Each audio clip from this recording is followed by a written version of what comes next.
Hey all, welcome back to Sim Race's Journey. In this video, we're going to talk about how you get into sim racing. Just the basics, how do you get into sim racing. First, we're going to talk about some of the background of sim racing, talk about some of the basics, some terms, and we're going to define what sim racing is for the purposes of this video, so that we're all on the same page that way. But the first thing I want to say, and this is really important, is that there is no right way to get into sim racer.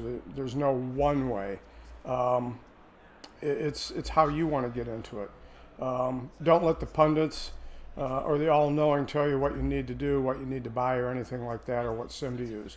Start where you're comfortable, and start where it's affordable, and that's where you go, and just see where it goes from there. So I think that's just a really important thing. If you only watch this much of the video, and we really hope you watch the whole thing, I'm glad you watched this part, and take that and go with that. Sim racing grew dramatically during the COVID lockdown. That's when it really took off. Maybe you've heard of it before that. Maybe you're a fan of motorsports, or a friend mentioned it to you, or maybe even showed it to you, or maybe you've actually played some of those sims that are out there already. But somehow you got the bug. Doesn't matter. We're going to lay out the basics of the sport and the multiple paths into it. If you're getting something out of this video, please like and subscribe down below. And below we have a whole bunch of links. We also have for all our sim racing gear and our video gear. Our links are down there. And any link you see for something like that that's a product that we use is something we believe in and endorse. We wouldn't do it any other way. If you're new to the sport, it can be a bit overwhelming at first. Which sim? What's all this about wheels and pedals? What's a rig or a cockpit? And it's a lot of terms, a lot of stuff you hear thrown at you. But follow groups on Facebook, and there's all this stuff going on. So we're going to try and help you get through some of that. We're going to try and break it into bite-sized pieces, lay out what some of your options are. We're going to attempt, important word here, attempt, to not feed you with a fire hose for this, and just provide you with a basic understanding about sim racing and how you might want to get into it. So let's define sim racing for the purposes of this video. There are two genres of sim racing, and I'm probably going to get some pushback as I explain this. There's hardcore sim racing, usually referred to as sim racing, and SimCade, but that's also frequently called sim racing. To me, it's a spectrum. It's not an either or, and I think that it just complicates the sport to refer to one as sim racing and one as SimCade, and also has just sort of a negative, oh, SimCade kind of a thing to it. So for the purposes of this video, we're just going to call it sim racing. But let's look at the traditional definitions of them. Hardcore sim racing creates complex mathematical models of the car, the track, and the environment. In the cars, all the aspects of the vehicle are modeled. The engine, the aerodynamics, the suspension, tire data, including tire temp, wear, and the contact patch, fuel consumption, and more. The tracks are laser scanned for accuracy. Track conditions are factored into it, whether the track is green, in other words, it's clean, maybe it's been rained on and hasn't been raced on for a while, or rubbered in, where maybe it's had several practice sessions and some qualifying, and on the racing line around the track has a layer of rubber laid down, which increases the adhesion and makes for faster racing. Weather's factored in. The temperature. Is it raining? If it's raining, how hard is it raining? Are there puddles? I don't know, maybe. And more. And then you take all these variables and all the incredibly complex physics that are associated with that, and you see how they interact to affect the performance of the car on the track. That's the hardcore sim racing. SimCade is simpler and it's more accessible. All those factors that we went through are included to some extent, but they aren't as intensely modeled. The fidelity to reality is diminished a little bit in order to make the learning curve flatter and to make it easier to get into. But for the purposes of this video and going forward, just so we're on the same page, we're going to refer to both genres simply as sim racing. So we're going to cover the software, the accessories, and the hardware going forward here for a little bit. We'll just briefly go over some of the terms that relate to this. And if you already know some of these terms, just bear with us. But I just want to make sure everybody has at least a basic understanding of what we're talking about here. So we talked a little bit earlier about wheels, pedals, and rigs or cockpits, depending on which version, what you want to call it.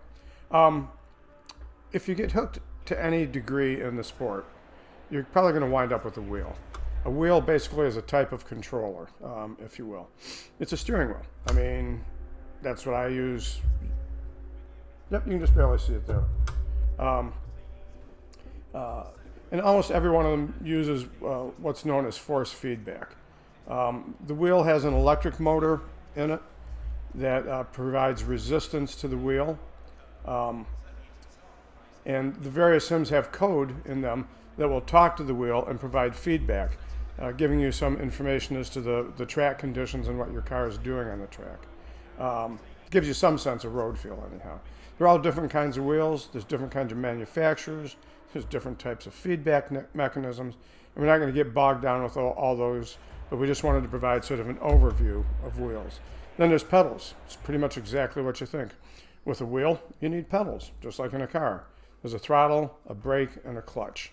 And again, many types, many manufacturers, and a whole bunch of details. Rigs or cockpits. The rig or the cockpit basically simulates the inside the cockpit of a race car.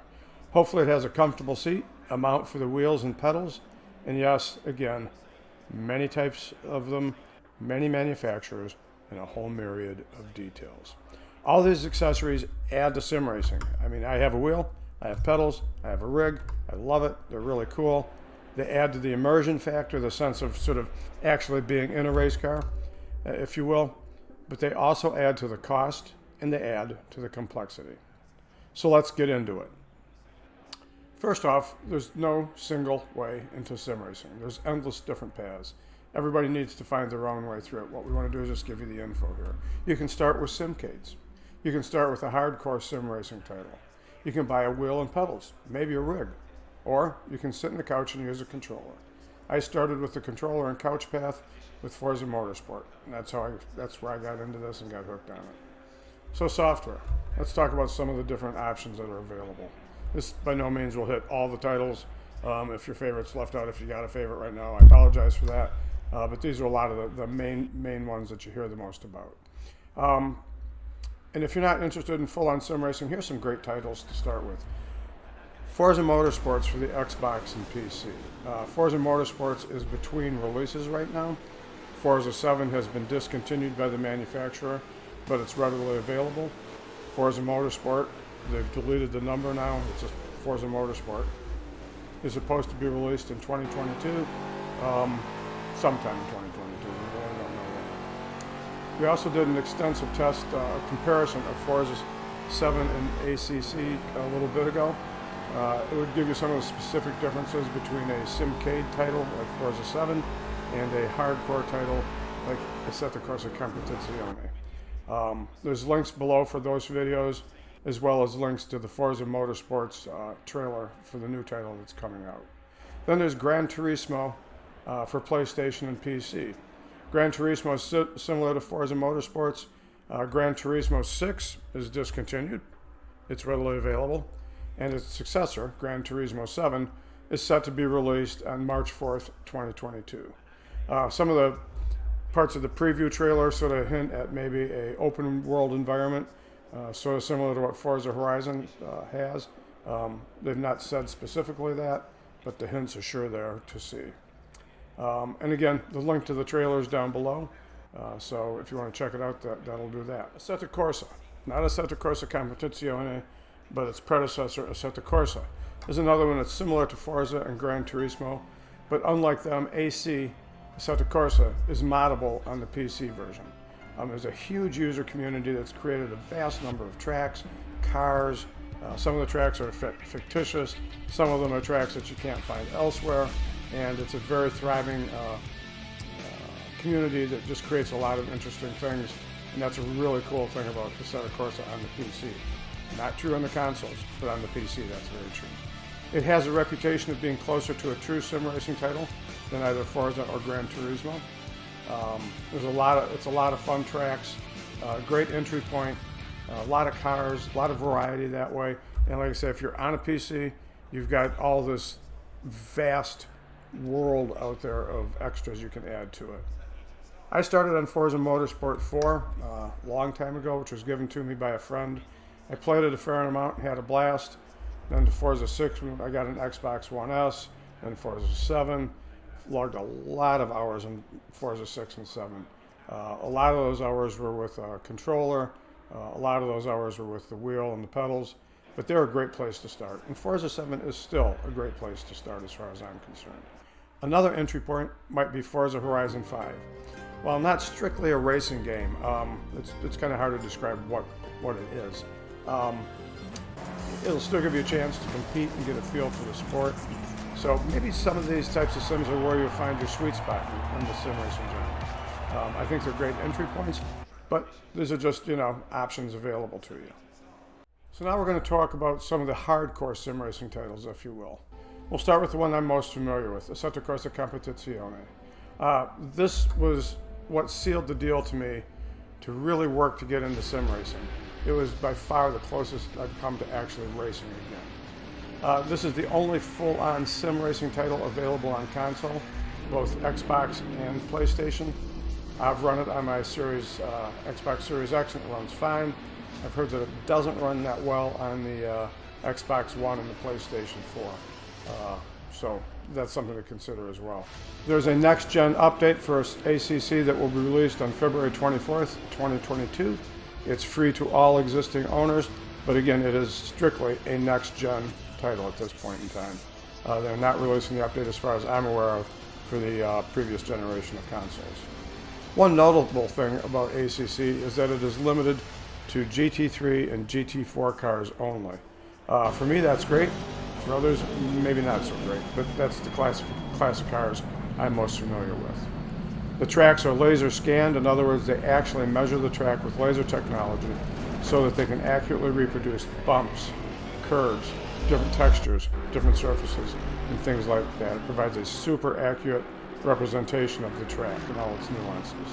The cars are actually accurately recreated as well, using sophisticated mathematical models.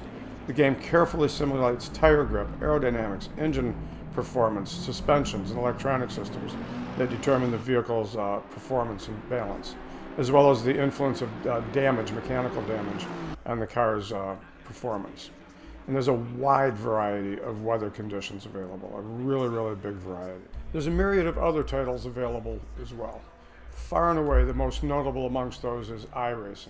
In my opinion, that puts sim racing on the map during the pandemic. It really, really brought sim racing to the fore and made it as popular as it is today. iRacing has a couple of really unique things about it.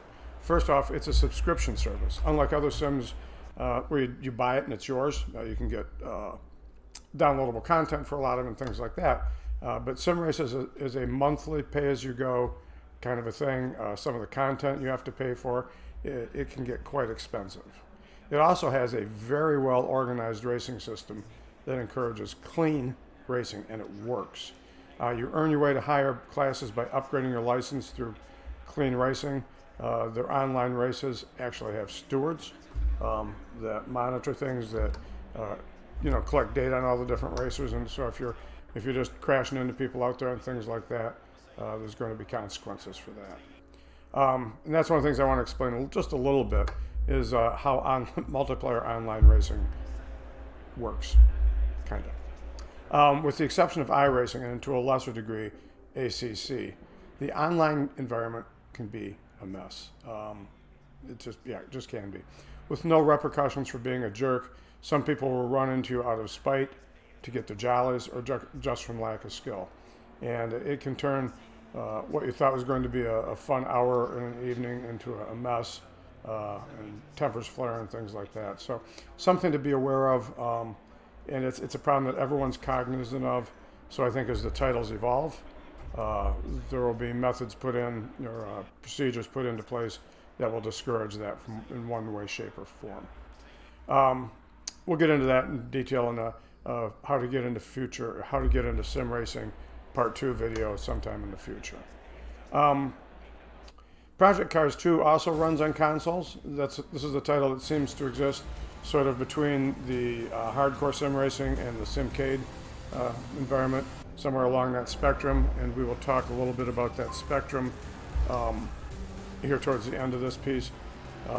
It just sort of came to me as I was doing this, that these all exist on a spectrum. There's no either or. It's a spectrum, but I digress. We checked out the demo for Project Cars 2. Looks really good. The graphics are very good. The feel is good, but it's hard to really get a good feel for it since it was a new car to us. We only had the choice of a Ferrari 488, and it was a track that I have never been on before. So it's hard to compare apples to oranges. What I was trying to do is compare Project Cars 2 to ACC and see how they matched up. But I have high hopes for it, and we'll be checking that title out in depth here soon, and we'll have a video out about that as well.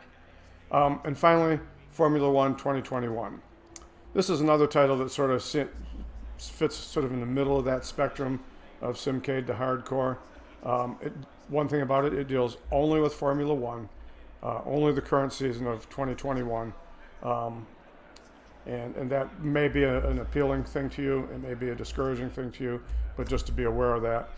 And it has an extensive campaign storyline that's pretty complex as far as development, as far as literally having to manage your press if you play the storyline, how you interact with the press and things like that. But it's pretty cool as well, too.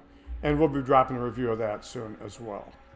Then there's a couple of others that are PC only. Among them, R Factor 2, Automobilista, I'm not sure I'm pronouncing it right, Automobilista 2, or as it's obviously known because it's so much easier to say, AMS2.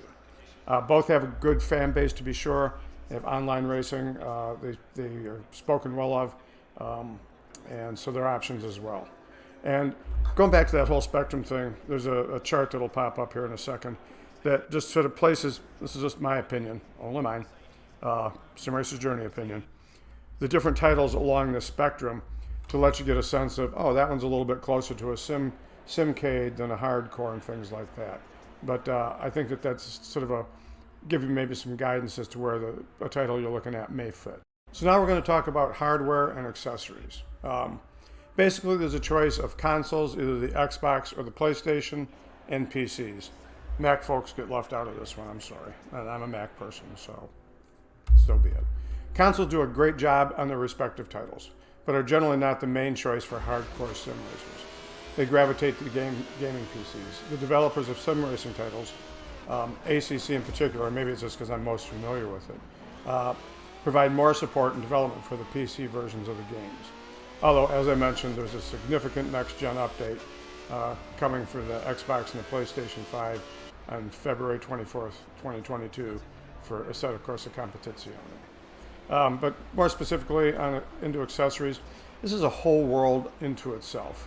You can spend anywhere from a couple $100 to literally tens of thousands of dollars, depending on your wants, tastes, and budget. I have a Thrustmaster TMX Pro wheel and Thrustmaster T3PA pedals. I love them. They've proven to be reliable. I've had them for about 3.5 years. I think that's about how long I've had them. They're super affordable. And for a long time, I used a homemade rig built from 1x3s. It was a bit wobbly at times, but served its purpose for a good 2.5 years. But for Father's Day this year, Donna, my wife, bought me a Next Level Racing FGT light rig, and I love it. It's comfortable, it has no flex that I've encountered, and the so-called immersion factor, the whole does it feel like I'm actually driving a race car, is way up compared to the controller on the couch. We did an in-depth review of this rig a month or two ago, and that link is down below as well if you want to check that. So now we're going to talk about wheels specifically. Wheels will run you anywhere from hundreds of dollars, $100 and some dollars, literally up into $1,000 plus, $2,000 possibly. The two most popular entry-level brands are Thrustmaster and Logitech. PXN is a newcomer to the market, and I know very little about their gear, but that's aimed at the entry level as well. but Thrustmaster and Logitech are the dominant players in that market. Whatever wheel you get, make sure it has force feedback. This is the one sort of absolute that I want to put into this review or into this video. Don't spend money and not get force feedback. You'll regret it very quickly. But force feedback is where you get the feel of the track. With sim racing, you're denied the physical sensations that accompany actual racing.